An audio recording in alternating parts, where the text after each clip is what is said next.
यानंतर थेट जालन्यामध्ये जाऊयात. लक्ष्मण हाके सध्या बोलतात. देशातील प्रथम मंडळ स्तंभाला आपण इथं अभिवादन करण्यासाठी आपण सर्व इथे उपस्थित राहिला त्याबद्दल मी आपणा सर्वांचे अभिनंदन करतो आणि आभार व्यक्त करतो।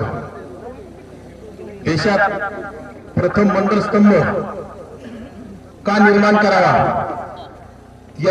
याची संकल्पना आमचे सर्वांचे मार्गदर्शक आणि ओबीसी चळवळीचे आधारस्तंभ आदरणीय डॉक्टर नारायणरावजी मुंडे यांना ही संकल्पना वाटली आणि त्यांनी या आपल्या अंबड तालुक्यातील दोदरगाव येथे हा मंडळ स्तंभ सुरू केला। या मंडळ स्तंभाला आपल्या राज्यातील आणि देशातील सुद्धा अनेक नेत्यांनी या मंडळ स्तंभापासून अनेक त्यांच्या यात्रा असतील, रॅलीज असतील, हे सुरू करण्यापूर्वी इथं अभिवादन करून एक चांगल्या कामाला सुरुवात केली। त्याच अनुषंगाने कुठेतरी आज ओबीसी समाज मोठ्या संकटात आहे आणि ओबीसी समाजाचा खूप मोठा आक्रोश निर्माण झालेला आहे। हा आक्रोशाला आपण वाचा फोडण्यासाठी ही आपण ओबीसी आरक्षण बचाव आक्रोश यात्रा सुरू केलेली आहे आणि याची सुरुवात नक्कीच माजी आमदार डॉक्टर नारायणरावजी मुंडे यांनी यांच्या संकल्पनेतून उभा झालेल्या मंडळ स्तंभाला अभिवादन करून आपण करत आहोत। आता ही यात्रा नक्कीच एक सुरुवातीला या मराठवाड्यातील काही जिल्ह्यात यामध्ये पश्चिम महाराष्ट्रात सुद्धा आपण जाणार आहोत, तसेच पूर्ण महाराष्ट्रात सुद्धा जाण्याचा प्रयत्न करणार आहोत। सध्या राज्य सरकार कुठेतरी ओबीसींच्या पाठीत खंजीर खुपसण्याचा प्रयत्न करते आणि कुठेतरी प्रस्थापितांच्या आंदोलनावर लक्ष देण्याचं काम करते। यासाठीच गेल्या मागील महिन्यामध्ये 13 जूनला मी आणि माझे सहकारी मित्र ओबीसी नेते लक्ष्मणराव हाके आणि आम्ही दोघे उपोषणाला बसलो आणि नक्कीच या ओरडी गोत्री असेल, दोदरगाव या पंचक्रोशीतील सर्वच ओबीसी बांधवांनी या उपोषण आंदोलनाला पूर्ण पाठिंबा आणि ताकद देण्याचं काम केलं। विशेषतः बीड जिल्ह्याने आपल्या आंदोलनाला खूप मोठी ताकद देण्याचं काम केलं, त्यामुळेच पूर्ण महाराष्ट्रात हे आंदोलन गाजलं, देशभरात याची चर्चा झाली आणि महाराष्ट्रातून पूर्ण ओबीसी समाज बांधवांनी या आंदोलनाकडे येण्याची रांगा लावल्या आणि या राज्य सरकारला कुठेतरी दखल घ्यावी लागली। नाहीतर राज्य सरकार आपल्या अनेक ओबीसी योद्ध्यांनी उपोषण करण्याचं काम केलं, परंतु त्या अनेक योद्ध्याकडे या राज्य सरकारने जाणीवपूर्वक दुर्लक्ष करण्याचं काम केलं। आम्ही उपोषणाला बसलो 10व्या दिवशी आदरणीय या देशाचे आधारस्तंभ आपले ओबीसीचे लाडके नेते ओबीसीचे आधारस्तंभ नामदार छगनरावजी भुजबळ साहेब यांच्या आदेशाने आणि त्यांच्या मार्गदर्शनाने आम्हाला उपोषण सोडावं लागलं आणि आम्ही सोडलं। परंतु आदरणीय भुजबळ साहेबांना या एकनाथ शिंदे असणाऱ्या मुख्यमंत्र्याने शब्द दिलेला आहे की सगळ्या सोयऱ्यांचा अध्यादेश आम्हाला काढता येणार नाही आणि दुसरं या राज्यामध्ये 57 लाख बोगस कुणबी नोंदीमार्फत प्रमाणपत्र वाटप करण्याचं काम केलंय। हे पूर्ण प्रमाणपत्र जे चुकीच्या हाताने काढापूर करून वाटप करण्यात आले ते पूर्ण रद्द करण्यात येतील। ज्यांनी हे प्रमाणपत्र घेतले आणि ज्यांनी दिले त्या दोघांवरही कारवाई होतील। हा असा आपल्याला एक शब्द आदरणीय भुजबळ साहेबांकडे दिलेला आहे, आम्हाला सुद्धा शिष्टमंडळाने सांगितलेलं आहे। परंतु बांधवांनो, जर या राज्य सरकारनं कुठेतरी आपल्या पाठीत खंजीर खुपसण्याचं काम केलं किंवा करण्याचा प्रयत्न असू शकतो, त्यामुळेच आपण ही ओबीसी आक्रोश यात्रा आपण सुरू केली आहे आणि यात्रा संपल्याच्या नंतर जर कुणाच्या तरी दबावाला बळी पडून या राज्य सरकारने जर आपल्या पाठीत खंजीर खुपसण्याचं काम केलं तर नक्कीच पुन्हा आम्ही उपोषणाला ओरी बेकरी येथेच बसणार आहोत आणि हा लढा आपण सोडलेला नाही, आपण उपोषण सोडलेलं नाही, आपण उपोषण तात्पुरतं रद्द केलेलं आहे। आपल्या नेत्याच्या आदेशाने आपण तात्पुरतं रद्द केलं आहे। परंतु जर आपल्याला कोणी अन्याय करत असेल तर आपल्याला पुन्हा लोकशाही मार्गाने, संविधानिक मार्गाने आपण उपोषण करणार आहोत।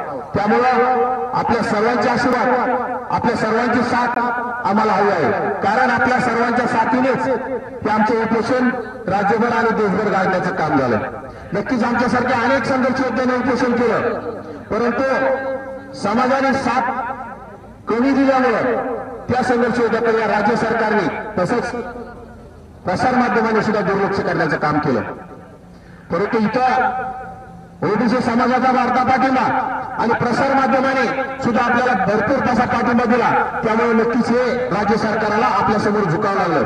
त्याबद्दल मी प्रसार माध्यमांचे सुद्धा आभार व्यक्त करतो आणि सर्व ओबीसी बांधवांना पुनश्च एकदा विनंती करतो की आपण आजपर्यंत आमच्या पाठीशी आहात, यापुढेही आमच्या पाठीशी राहाल अशी अपेक्षा व्यक्त करतो आणि माझे 2 शब्द संपवतो. धन्यवाद. जय ओबीसी. या देशभरामधील प्रथम मंडल स्तंभ निर्माते माजी आमदार माननीय नारायणरावजी मुंडे साहेब, की ज्यांच्या एक कल्पक बुद्धीमधून बिंदेश्वरी प्रसाद मंडल, बीपी मंडल म्हणजे काय, तुम्हा आम्हा सगळ्या गावगाड्यामधल्या 11 पगड जातीच्या ओबीसींच्या मनामध्ये एक प्रश्न निर्माण होतो की मंडल आयोग मंडल आयोग मंडल आयोग म्हणजे काय.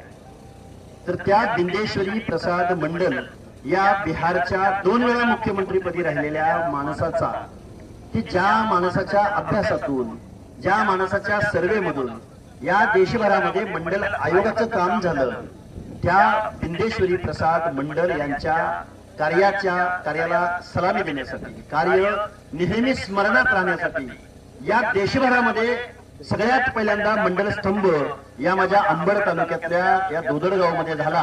आणि त्याचं श्रेय मी अर्थात माजी आमदार नारायणरावजी मुंडे यांना देईन की तुम्ही हा मंडल स्तंभ इथं निर्माण केला. खरं तर आमदार साहेब, मी सांगोला तालुक्यामधला पंढरपूरच्या पलीकडचा, अनेक पत्रकार बांधवांनी या महाराष्ट्रामध्ये अनेक नेत्यांनी मला प्रश्न विचारला की तुम्ही अंतरमली सराटी किंवा वडीगोद्री या गावामध्येच का उपोषण करताय. काही लोकांना वाटलं की यांना कोणाला तरी टार्गेट करायचंय, असा अनेक प्रश्न विचारले गेले. पण मी त्यांना सांगितलं होतं की जालना जिल्हा ही ओबीसी आंदोलनाची सुपीक भूमी आहे आणि ओबीसी आणि मंडल आयोग इम्प्लिमेंट होत असताना जालना जिल्ह्यामधून अनेक सभा झालेल्या आहेत.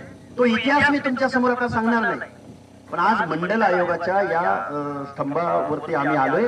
आमच्या या आंदोलनाची दिशा आम्ही इथून सुरू करत आहोत.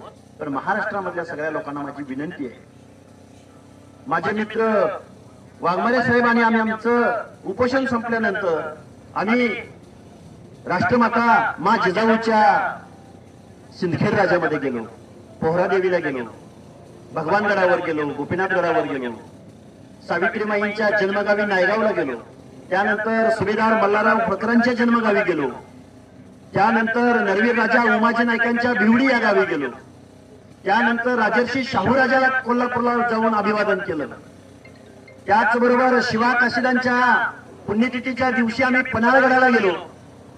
आमचा उद्देश एकच होता की या महाराष्ट्रामधल्या माझा जो 50-60% दरम्यान जो ओबीसी बांधव आहे, ज्या भटके विमुक्त जाती जमाती आहेत, ज्यांचं हे न्याय हक्काचं ज्या मंडळ आयोगाच्या माध्यमामधून त्यांना सामाजिक न्याय देण्याचं, म्हणजे रिझर्वेशनच्या माध्यमातून त्यांना न्याय देण्याचं काम झालं, त्या मंडल आयोगाला आपण प्रथमतः विनम्र अभिवादन केलं पाहिजे, इथं ज्योत पेटवली पाहिजे आणि या महाराष्ट्रामधल्या ओबीसींच्या मनामध्ये विश्वास आणि स्वाभिमान निर्माण केला पाहिजे. आपले हक्क आणि अधिकार इथे टिकवायला कोणीही येणार नाही. फुले शाहू आंबेडकर ही मानवता, समता, बंधुता गावगाड्यातल्या शेवटच्या घटकापर्यंत या लोकशाहीची तत्व पोचली पाहिजेत. त्यांना सन्मानानं, मानानं, इज्जतीनं उभं राहता आलं पाहिजे. आम्हीही या देशाचे नागरिक आहोत, आम्ही या लोकशाहीचे घटक आहोत, अशी मनामध्ये विन विन सिच्युएशन निर्माण व्हावी म्हणून महामानव डॉक्टर बाबासाहेब आंबेडकरांनी त्या प्रत्येक घटकाचा विचार केला. ते 340वा कलम इम्प्लिमेंट करण्यासाठी मंडल आयोग अस्तित्वात आला. त्याच्या अगोदरही कालेलकर आयोग होता, पण मंडल आयोग इम्प्लिमेंट व्हायला स्वर्गीय विश्वनाथ प्रताप सिंग नावाचा माणूस या देशामध्ये पंतप्रधान व्हावा लागला. या माझ्या गावाघरातल्या, या माझ्या महाराष्ट्रामधल्या, या माझ्या देशामधल्या प्रत्येक ओबीसी भटक्या विमुक्त जाती जमातीच्या सुशिक्षित तरुणांना आव्हान आहे की बाबांनो, ज्या मंडल आयोगानं तुमच्या आमच्या सामाजिक न्याय हक्काचा कायदा दिला, त्या माणसाचं स्मरण तुम्ही आम्ही कुठंतरी केलं पाहिजे. आणि मुंडे साहेब, तुमचं मी आभार यासाठी मानतो की तुम्ही हा स्तंभ, हे स्मृतीस्थळ, हे स्मृतीस्थळ नसणार आहे, हे ऊर्जा स्थळ असणार आहे. या महाराष्ट्रामध्ये ओबीसीची चळवळ उभी राहू शकली नाही. या महाराष्ट्रामध्ये ओबीसी कधी रूलर, शासक बनू शकला नाही. ज्या फुले शाहू आंबेडकरांनी ज्या महाराष्ट्रामध्ये जन्म घेतला तिथला ओबीसी मात्र सत्तेपासून बेदखल झाला, इथल्या शिक्षण नोकऱ्यापासून बेदखल झाला. त्याला दुय्यम वागणूक या माझ्या फुले शाहू आंबेडकरांच्या महाराष्ट्रात मिळाली हे मला खेदानं इथं नमूद करावंसं वाटतं. कारण ओबीसीचा एखादा नेता लोकसभा लढायला लागला, ओबीसीचा एखादं नेतृत्व जर प्रशासनामध्ये जायला लागलं, त्या माणसांना नामोहरम करण्याचं काम या फुले शाहू आंबेडकरांच्या महाराष्ट्रात होत. आपण विरोधकांना किती दिवस नावं ठेवणार, विरोधकांना किती दिवस दोष देणार. आपण गावगाड्यामधल्या सगळ्या लोकांनी एकत्रित आलं पाहिजे, गावगाड्यामधल्या जातीची युती झाली पाहिजे. अरे बाबांनो, डॉक्टर बाबासाहेब आंबेडकरांना जातीपातीच्या संघटना निर्माण करता आल्या असत्या, पण डॉक्टर बाबासाहेब आंबेडकरांनी ओबीसी VJNT म्हणजे प्रवर्ग बनवलाय. तुम्हा सगळ्या शेकडो जातींना एका न्याय देण्याचा प्रयत्न केलाय. तेव्हा या मंडल स्तंभावरती खूप काही बोलता येण्यासारखं आहे. सगळ्या बांधवांना माझी कळकळीची विनंती आहे, तुमचं आमचं आरक्षण वाचवायला परत एकदा सांगतो, फुले शाहू आंबेडकर जन्माला येणार नाहीत. हे आरक्षण तुम्हाला वाचवावं लागेल. तुमच्या आमच्या पुढच्या पिढ्यांसाठी सामाजिक न्यायाचं, मागासलेपणाचं आरक्षण टिकवावं लागेल. या व्यवस्थेला तुमच्या आमचे हक्क अधिकार मागावे लागतील, बजेट मागावं लागेल, पंचायत राज मधलं गेलेलं आरक्षण परत आणावं लागेल. काही लोक बेकायदेशीररित्या घटनेच्या तत्वांना, मागासवर्गीयांचं आरक्षण संपवण्यासाठी या महाराष्ट्रामध्ये आंदोलन करतायत. त्यांना समजावून सांगावं लागेल की हे मागासवर्गीयांचं आरक्षण आहे, भलत्या अलुक्याचं आरक्षण आहे, भटक्या विमुक्त जाती जमातींचं आरक्षण आहे. तुम्ही जर शासक असाल, तुम्ही जर शेकडो वर्ष इथले रूलर असाल, गावचा पाटील, वतनदार, देशमुख मंडळी असाल, तर आमच्या भटक्या विमुक्तांच्या आणि ओबीसीच्या आरक्षणामध्ये तुम्हाला काय यायचंय याचं उत्तर इथल्या व्यवस्थेला आणि मुख्यमंत्री महोदयांना विचारावं लागेल. परत एकदा खूप काही बोलता येण्यासारखं आहे. मुंडे साहेब, मी तुमचं आभार व्यक्त करतो. सत्संग साहेब असतील, आमचे पांगारकर साहेब असतील, आमचे खटके साहेब असतील, आमचे दिलीप बोराडे असतील, आता सगळ्यांची नावं घ्यायची म्हणलं तर सगळ्यांची नावं घेऊ शकतो. पण पडद्याच्या मागे राहून हे आंदोलन पुढे गेलं पाहिजे, या आंदोलनाचं जन आंदोलनात रूपांतर झालं पाहिजे.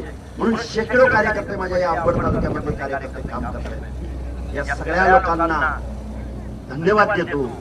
अख्ख्या महाराष्ट्राचं लक्ष कुठं लागलंय तर अंबड तालुक्याकडे लागलंय, वडीगोद्री गावाकडे लागलंय. अख्ख्या महाराष्ट्राचं लक्ष तुमच्या मुवमेंट कडे लागलंय. तुम्ही काय भूमिका घेणार, तुम्ही पुढे कसं हे आंदोलन नेणार, इथल्या सत्ताधाऱ्यांपासून विरोधकांपासून या महाराष्ट्रातला प्रत्येक माणूस तुमच्याकडे डोळसपणे पाहतोय. ही जबाबदारी आहे. तुम्ही सगळ्या लोकांनी एकत्रित आलं पाहिजे आणि हा समाजाचा, समतेचा, स्वातंत्र्याचा, बंधुत्वाचा वारसा आपल्याला पुढे घेऊन जाता आला पाहिजे.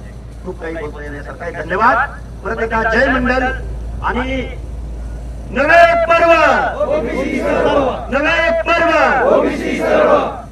तर जालन्यात आंदोलन करण्यामागे कुणाला लक्ष्य करण्याचा हेतू नाही, तर जालना ही ओबीसी आरक्षणाची सुपीक भूमी आहे म्हणून इकडे आंदोलन केल्याचं लक्ष्मण हाकेंनी सांगितलंय. एबीपी माझा, उघडा डोळे बघा नीट.